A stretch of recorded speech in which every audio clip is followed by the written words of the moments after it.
Olá pessoal, eu sou Fábio Cabar, professor de Medicel, de ginecologia, obstetrícia, de epidemiologia, e agora nós teremos a oportunidade de discutir a terceira parte da nossa aula de medicina legal e ética médica. Teremos a oportunidade agora de discutir aspectos relacionados à tanatologia forense. Para começar essa aula, eu apresento para vocês um desafio, só para nosso aquecimento. Eu pergunto a vocês o que se entende por óbito fetal. Então a alternativa A diz: é aquele que ocorre até o 28º dia do nascimento.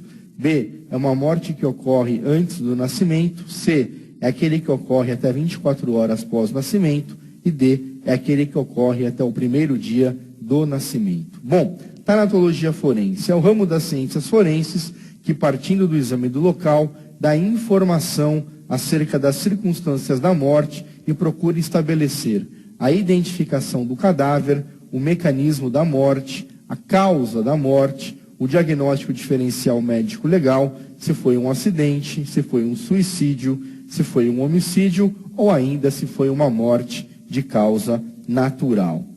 Nós temos aí fenômenos cadavéricos. Esses fenômenos cadavéricos que possibilitam o diagnóstico de morte, eles podem ser divididos em fenômenos cadavéricos imediatos, fenômenos cadavéricos consecutivos e ainda fenômenos cadavéricos chamados fenômenos transformativos. Os fenômenos cadavéricos imediatos, como o próprio nome diz, são fenômenos que acontecem primeiramente, são os primeiros que aparecem após a morte. Eles podem ser a perda da consciência, a insensibilidade dolorosa, tátil, térmica, a imobilidade e a abolição do tônus muscular, a cessação da respiração e a cessação da circulação. Como nós podemos observar, são situações bastante inespecíficas, uma vez que a perda da consciência também pode acontecer em pessoas que não estão mortas. A imobilidade, a cessação da respiração, a cessação da circulação não representam necessariamente situações de morte. Então, temos que ter muito cuidado na hora de avaliarmos essas situações, porque isso pode configurar uma outra situação que não uma situação de morte. Eu vou dizer a vocês que conforme nós vamos evoluindo nessa situação de fenômenos cadavéricos, vai ficando cada vez mais específico e cada vez mais fácil o diagnóstico de morte. Os fenômenos imediatos são aqueles mais difíceis de nós confirmarmos, de nós determinarmos realmente a morte. Existem testes que podem nos ajudar a chegar a esse diagnóstico. Então, testes de insensibilidade. Por exemplo, a insensibilidade dolorosa. O cadáver, o corpo, é incapaz de sentir dor. A insensibilidade especial ou a insensibilidade térmica. O cadáver não sente, por exemplo, a temperatura. Você pode chegar perto dele com uma chama, pode chegar perto dele com alguma coisa gelada e não vai haver nenhuma resposta com relação a essa mudança de temperatura. Além disso, pode acontecer o relaxamento dos esfíncteres, porque o tônus muscular está absolutamente alterado. Então, esse relaxamento dos esfíncteres pode levar a uma dilatação da pupila, uma saída de materiais fecais, queda da mandíbula, presença de esperma na uretra. Todas as alterações musculares, levando então a essas alterações clínicas que podem ser observadas. A cessação da respiração pode ser observada também por meio de algumas alterações clínicas. Então, a auscultação, você tenta auscultar a respiração e você não consegue auscultar absolutamente nada. Pode tentar fazer a prova do espelho, você aproxima o espelho da boca, da narina do paciente, não observa nada, não embaça nada no espelho. Pode fazer a prova da vela, colocar uma vela próximo da boca, do nariz, não observa nenhum tipo de alteração na chama da vela. Tudo isso acaba sendo provas que vão levar a mostrar a cessação da respiração. Pode fazer testes que mostram a cessação da circulação, então a palpação do pulso, a auscultação do coração, o eletrocardiograma, a arteriotomia, cardiopuntura, Todos esses são exames que podem, de alguma maneira, te mostrar que não está havendo mais circulação, que houve a cessação da circulação sanguínea. Logo depois de ter havido os fenômenos cadavéricos imediatos, começam a se desenvolver os fenômenos cadavéricos consecutivos. Eles, então, sucedem os primeiros fenômenos cadavéricos. Quais são esses fenômenos chamados de consecutivos? São a desidratação, o resfriamento do corpo, as manchas chamadas manchas de hipóstasis,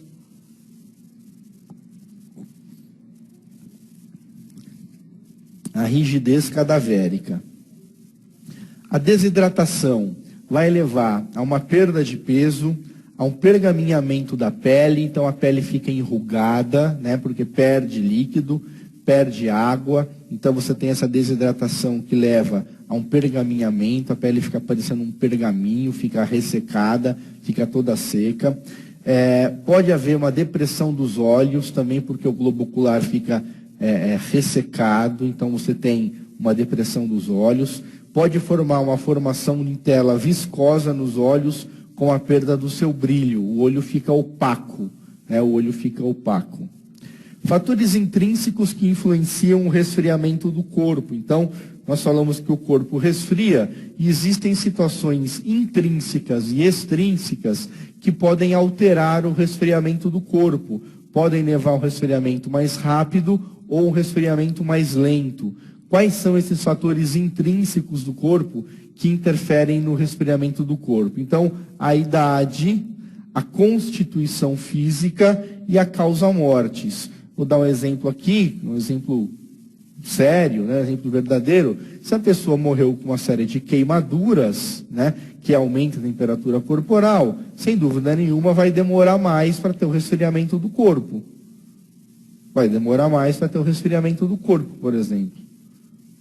Tá? Então, a causa mortis acaba sendo uma maneira de você ter maior ou menor tempo de resfriamento do corpo.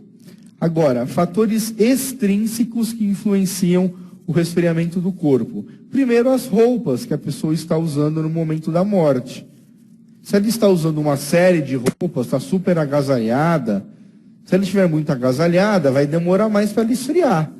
Se ela estiver toda exposta, se ela estiver quase nua, num dia frio à noite, ela morre na rua por hipotermia, quando chegar alguém para examiná-la, ela provavelmente já vai estar resfriada, já vai estar gelada, porque o resfriamento aconteceu de maneira muito mais rápida.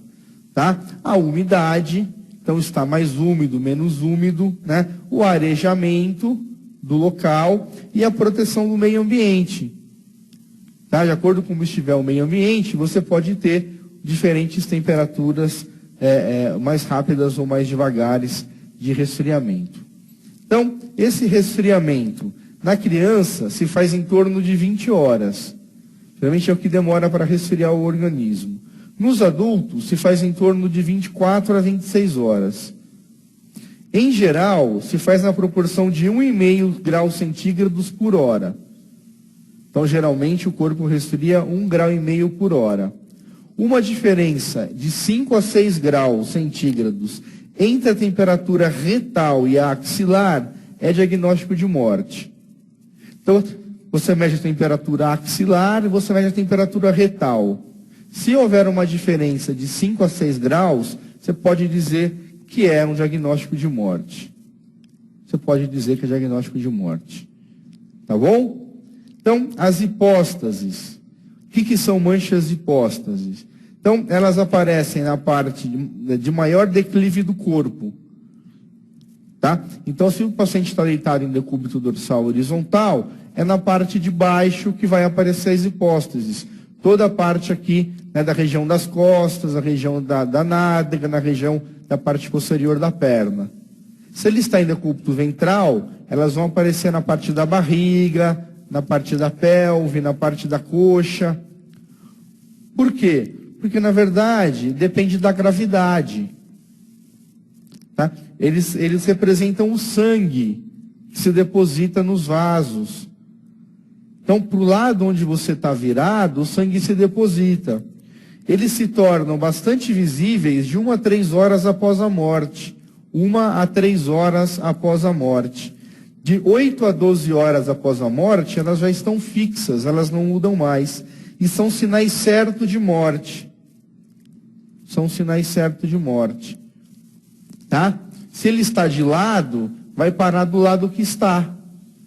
Então, supondo que ele esteja assim do lado esquerdo, vai estar todo do lado esquerdo essas manchas de hipóstases. Está do lado em que ele estiver apoiado, porque representa o sangue acumulado pela gravidade. Pela gravidade. Tá? A rigidez cadavérica é devido à acidificação das células. Ela se inicia na primeira hora após a morte, chega-se ao máximo depois de 5 a 8 horas após a morte. Tá? Podem durar 2 a 3 dias. E aparecem na seguinte ordem: pálpebras e mandíbula, nuca, membros superiores e depois membros inferiores. Desaparecem na mesma ordem. E é um sinal certo de morte. É um sinal certo de morte. Tá? Os fenômenos cadavéricos transformativos. Então falamos dos imediatos, falamos dos consecutivos, agora estamos falando dos transformativos. Aqueles que vêm depois. Os transformativos, nós temos os destrutivos e os conservadores. Os destrutivos e os conservadores. Dentre os destrutivos, nós temos a autólise, a putrefação e a maceração. Tá? A autólise, ela é constatada pela acidez das células. A acidez pode ser medida com o papel de tornassol. Ele muda de cor. Você encosta no tecido, por exemplo, esse papel de tornassol, ele muda de cor na vigência de um ambiente ácido. Então, por exemplo, na polpa do baço ou do fígado, pode ser observada meia hora após a morte.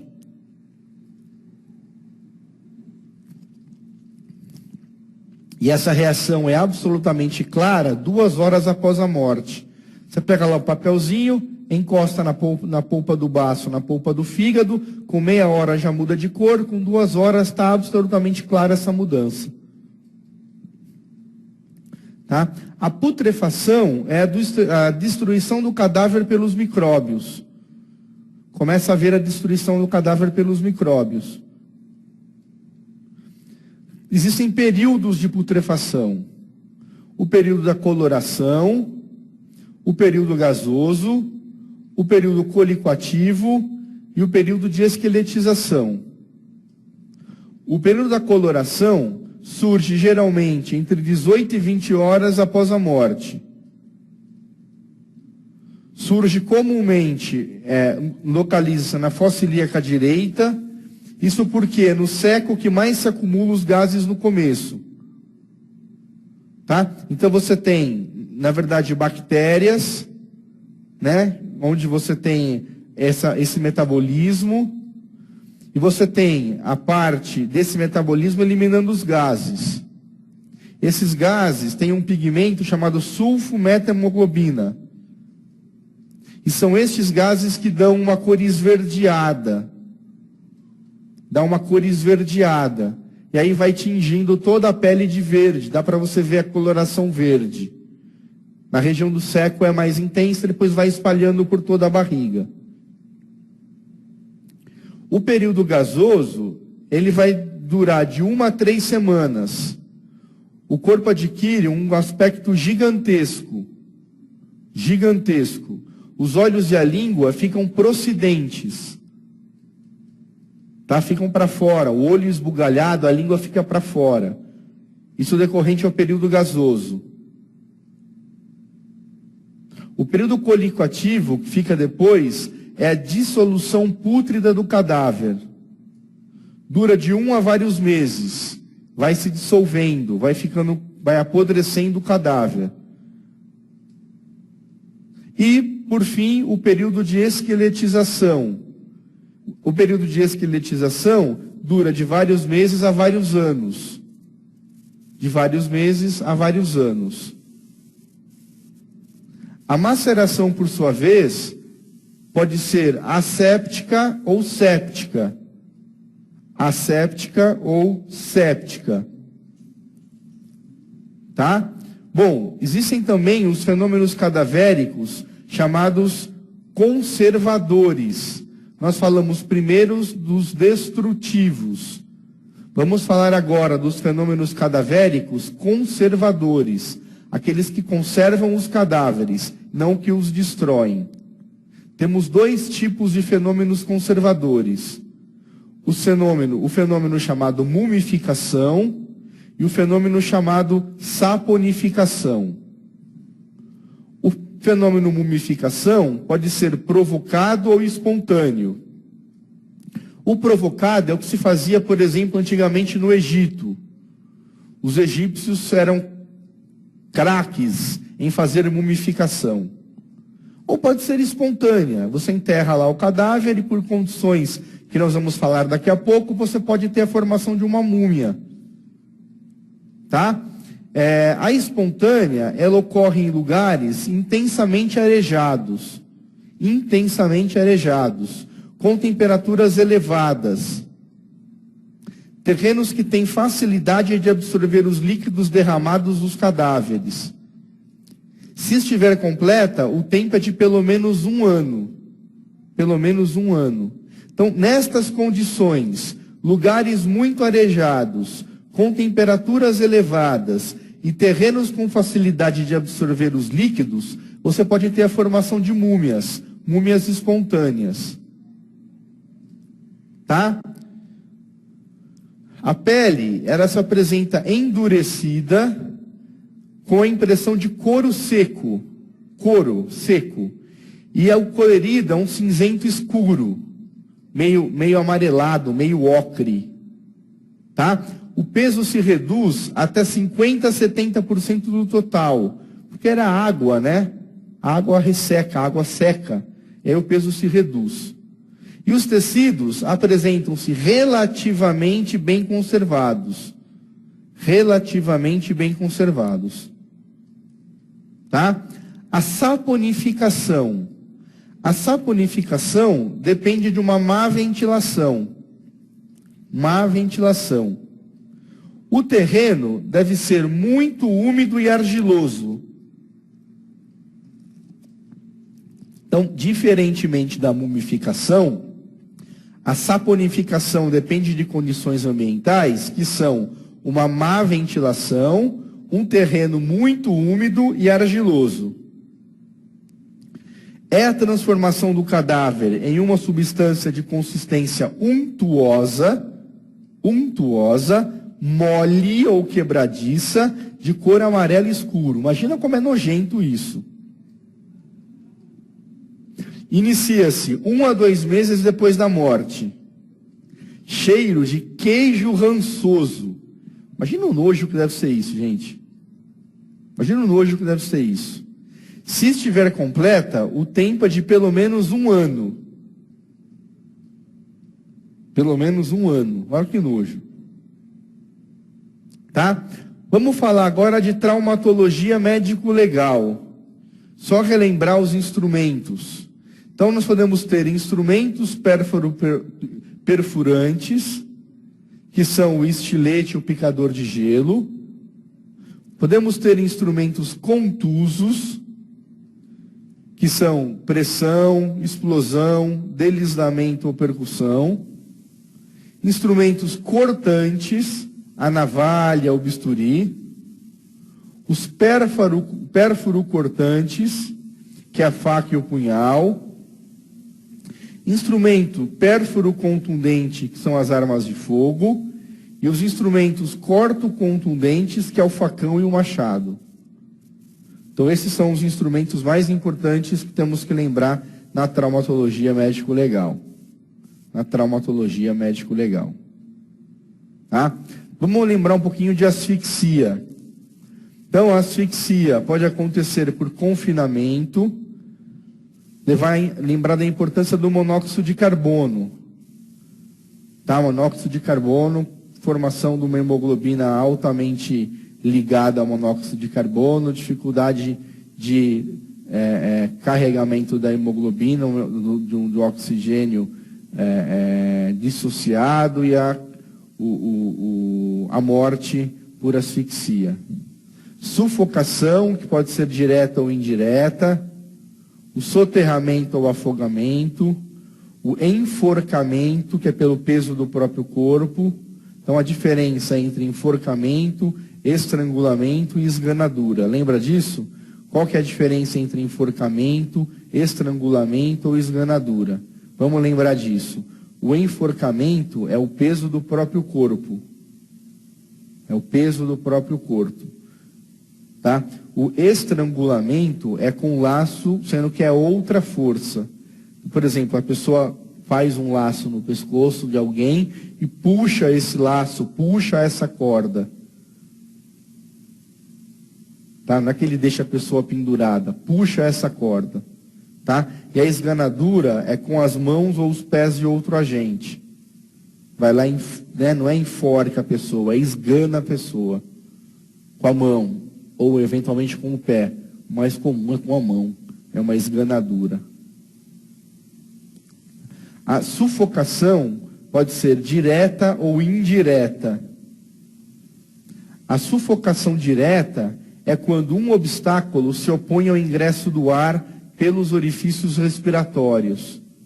Então, imagina que a pessoa, por exemplo,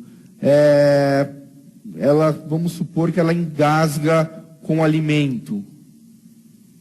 Então, ela tem lá comida que obstrui a traqueia. E daí você tem um obstáculo que se opõe ao ingresso do ar pelos orifícios respiratórios. Isso é uma sufocação direta. É sufocação direta. Tá? Ela tem alguma coisa que obstrui a passagem do oxigênio até os pulmões. Tá? Pode ter como etiologia o homicídio, o suicídio ou mesmo um acidente. Ou mesmo um acidente. As lesões que nós podemos ter a partir da sufocação direta: escoriações em torno da boca e do nariz e nas bochechas, equimoses em torno da boca e do nariz e nas bochechas, pode ter sinal nenhum, pode ter o encontro de corpo estranho nas vias respiratórias, que acaba sendo o mais comum, e lesões das asfixias. Sufocação indireta é o resultado da compressão do tórax, impedindo os movimentos respiratórios. Imagina que você tem uma pessoa que tem num terremoto e cai em cima aqui do tórax dela um pedaço de cimento, uma viga inteira. Isso impede que ela tenha, que ela faça um movimento respiratório, que ela tenha uma incursão do tórax. Então ela não tem nada na via respiratória, ela simplesmente tem alguma coisa em cima do tórax que impeça que ela respire, que ela expanda o pulmão. Isso é uma sufocação indireta. É uma sufocação indireta. Tudo bem? A etiologia pode ser acidente ou homicídio. Jamais vai ser um suicídio. Tá? As lesões vão ser torácicas, né? Então pode ser equimose, pode ser escoriação, pode ser fratura de costela, ou uma máscara equimótica, uma equimose difusa na face. Vamos falar um pouquinho de lesões corporais. Então, lesão corporal é ofender a integridade corporal ou a saúde de outrem. A ofensa à integridade corporal objetiva-se pelo dano anatômico. A ofensa à saúde se expressa mediante a perturbações funcionais. Funcionais, a função de membros, de órgãos, de sistemas. Tá? Agentes etiológicos das lesões corporais. Quais são esses agentes? Eles podem ser, por exemplo, mecânicos. Então, perfurantes, cortantes, contundentes, pérfaro-cortantes, pérfaro-contundentes e corto-contundentes. Eles podem ser físicos. Podem ser agentes como o calor, o frio, a eletricidade, a radiação, a pressão atmosférica. São todos agentes físicos. Podem ser químicos, como os cáusticos, os venenos. Podem ser físico-químicos, como as asfixias mecânicas. E podem ser outros, como as energias de ordem bioquímica.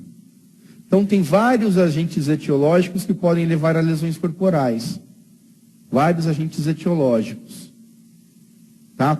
Você pode classificar as lesões corporais entre lesões corporais leves, graves e gravíssimas. As lesões classificadas como leve são aquelas que estão representadas por danos de pouquíssima repercussão orgânica ou por perdas superficiais, de fácil recuperação individual. As lesões graves são aquelas que levam a uma incapacidade para as ocupações habituais por mais de 30 dias. E as lesões gravíssimas representam uma incapacidade permanente para o trabalho. Uma incapacidade permanente para o trabalho. Tá? As lesões corporais leves são, por exemplo, as escoriações, os hematomas de pele, as sufusões hemorrágicas de pele, as feridas incisas superficiais, as feridas cortocontusas superficiais e assim por diante. São feridas absolutamente superficiais, são lesões leves. As lesões corporais graves são a incapacidade para ocupações habituais por mais de 30 dias, o perigo de vida, a debilidade permanente de membro, sentido ou função, ou aceleração de parto. A incapacidade para ocupações habituais por mais de 30 dias não se limita tão somente à profissão. Não se limita tão somente à profissão. Ela não tem que ser total, pode ser parcial. O indivíduo pode voltar às suas atividades antes de cicatrizado. E pode estar incapacitado depois do ferimento cicatrizado. Então, às vezes, ele está ainda incapacitado e o ferimento já cicatrizou, mas ele ainda mantém incapacidade. Isso é possível que aconteça. Isso é possível que aconteça. Então, ele teve uma fratura exposta, por exemplo, teve uma fratura. Pode ser que a fratura já tenha cicatrizado, mas ele mantém ainda a incapacidade. Ele não está absolutamente... ele teve sequela da fratura. Ele está fazendo fisioterapia ainda, ele não se curou, ele não se reestabeleceu por conta da sequela, por conta da fratura. Então, ele ainda está afastado, por exemplo. Tá? Perigo de vida é uma probabilidade concreta e iminente de um êxito letal. Então, lembra que nós falamos de perigo de vida? O que é perigo de vida? É uma probabilidade concreta de um êxito letal, de morte. É diagnóstico e não prognóstico.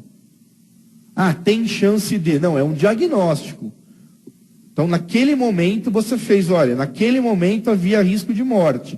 Não é assim, pode ser que tenha com o desenrolar. Não, é naquele momento, naquele dia. Pode apresentar-se logo após o ferimento ou depois de horas ou dias ou meses, com ou sem tratamento. A secção de um grande vaso sanguíneo com pronto atendimento é perigo de vida. Então, mesmo que tenha pronto atendimento, naquele momento corria risco de vida.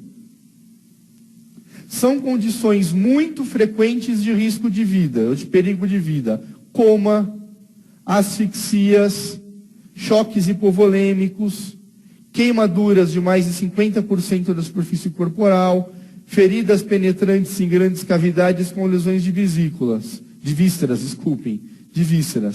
São todas condições de perigo de vida. Tá ok? Bom, debilidade permanente de membro, sentido ou função. Então, a debilidade deve ser entendido como sendo o enfraquecimento. O enfraquecimento.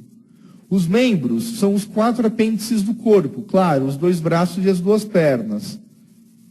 Os sentidos são as faculdades pelas quais percebemos as manifestações do mundo exterior.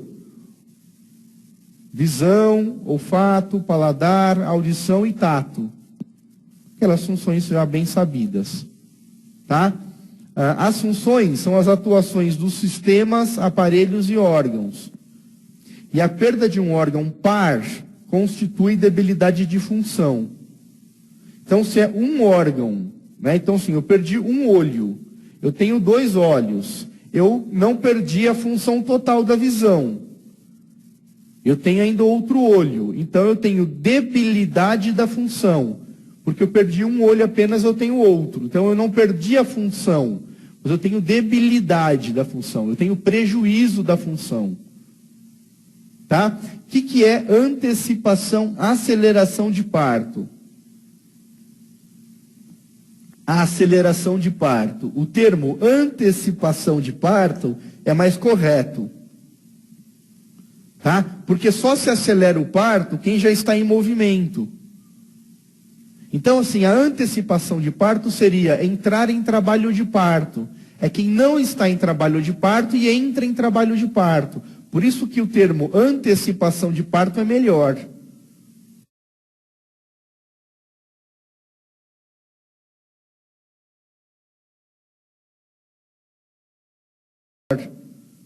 Tá? É fazer a mulher entrar em trabalho de parto quando ela não está em trabalho de parto. Tá? Lesões corporais gravíssimas. O que são lesões corporais gravíssimas? É uma enfermidade incurável. É uma enfermidade incurável. É a perda ou a inutilização de membro, sentido ou função. É a incapacidade permanente para o trabalho. É uma deformidade permanente. E é o aborto. Então veja, perda ou inutilização do membro, sentido ou função. Perda. Perda. Tá? Incapacidade permanente para o trabalho. Não dá mais para trabalhar. É uma deformidade permanente. Para sempre vai ficar assim. Então, o que é enfermidade incurável? É um estado mórbido de evolução lenta. O tratamento, ele é excepcional, arriscado, que dura anos, que esteja fora das possibilidades da vítima. Tudo isso é enfermidade incurável. Ele não precisa ser necessariamente sem cura. Pode ser que até tenha cura. Mas se ele se encaixar em uma dessas situações, ele vai ser considerado incurável. Repito, excepcional, arriscado, que dure anos ou que esteja fora das possibilidades da vítima. Em todas estas circunstâncias, vai ser considerado uma enfermidade incurável. E aí seria gravíssima a lesão corporal. Tá? Se a vítima é recusada em caráter permanente no mercado geral de trabalho ou aceita em condições de inferioridade. Então, se a vítima não é reconhecida, se ela não tem condições de voltar ao trabalho, ou se ela não é aceita em condições que não seja de inferioridade, ela vai ser considerada enfermidade incurável. E aí vai ter uma indenização de acordo com lesão corporal gravíssima. Tá? O que é perda e inutilização de membro, sentido ou função? É a perda ou a permanência inútil. Se a debilidade excede 80%, já é perda. E a perda é igual a ablação. É não ter. Não ter. Se for 80%, já é considerado perda. Não precisa perder tudo. Perdendo 80% já é suficiente para considerar perda. Tá? Incapacidade permanente para o trabalho. Então, é incapacitado para exercer qualquer atividade lucrativa. O trabalho referido é o genérico e não específico. Qualquer trabalho, genericamente falando, não precisa ser o trabalho que ele realizava antes da lesão. Qualquer trabalho que ele vai fazer, até o mais simples do que ele fazia antes. Se ele foi considerado incapaz, ele tem direito à lesão corporal gravíssima. Tá? Ablação de 2 membros. Então, sei lá, ele perde as 2 pernas. Ele perde as 2 orelhas. Ele perde os 2 olhos. Ele perde os 2 braços. Isso é ablação de 2 membros. Tá? Cegueira, claro, e alienação mental. Se aquilo levou a uma alienação mental, é incapacidade permanente ao trabalho. Deformidade permanente. Para uns, somente um verdadeiro aleijão. Para outros, qualquer dano estético. Daí a gente não vai conseguir discutir. Porque para uns é uma coisa, para outros é outra. A maioria, se provocar um complexo de inferioridade, só provocar um complexo de inferioridade já é suficiente para ter uma deformidade permanente. Tá? E o dano estético visível e permanente. Ah, mas ele fez cirurgia plástica e consertou. Não importa. É o dano estético. É um dano estético. Tá? Então não importa que o cirurgião é bom, que o cirurgião corrigiu. Se provocou dano estético, visível, é sim direito de ressarcimento. É direito de ressarcimento. Tudo bem? Elementos da deformidade permanente. Então, lesão visível ou aparente, lesão permanente, lesão irreparável pela evolução natural, a profissão não influencia tampouco a situação social. Tudo bem? Aborto é interrupção da gravidez pela morte do produto concepsual em qualquer época da gestação. Em qualquer época da gestação. Pune-se o agressor pela lesão corporal, pelo perigo de vida que causou a mulher e pelo feticídio. Então, pune-se o agressor pela lesão corporal, pelo perigo de vida que causou a mulher e pelo feticídio. Então, mais do que pela lesão corporal, pune-se por todas essas outras situações. É uma punição mais grave. É uma punição mais grave. Tá? Lesão corporal seguida de morte. Lesão corporal seguida de morte. Também é mais grave. Tá? O agente não assume o risco do desfecho, nem o quis. Então, assim, ele não queria que morresse, é um crime pré-ter-doloso.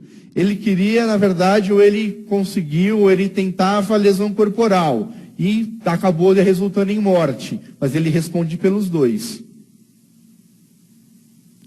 Então, o que se entende por óbito fetal? O que se entende por óbito fetal? Óbito fetal, alternativa A, é aquele que ocorre até o 28º dia do nascimento. É uma morte que ocorre antes do nascimento. É aquele que ocorre até a 24ª hora pós-nascimento. É aquele que ocorre até o 1º dia do nascimento. A alternativa correta, o que se entende por óbito fetal, é uma morte que ocorre antes do nascimento. Tá bom? Então, era isso que eu tinha para falar para vocês na nossa segunda aula de medicina legal. Espero que vocês tenham aproveitado. Esses temas de medicina legal são importantes, caem nas provas de residência. A medicina legal é um tema bastante amplo, que envolve bastante coisa. Eu pretendia abordar os temas mais importantes dentro da medicina legal. Espero que tenha ficado claro aquilo que não ficou claro, aquilo que vocês eventualmente não tenham entendido, não tenham acompanhado.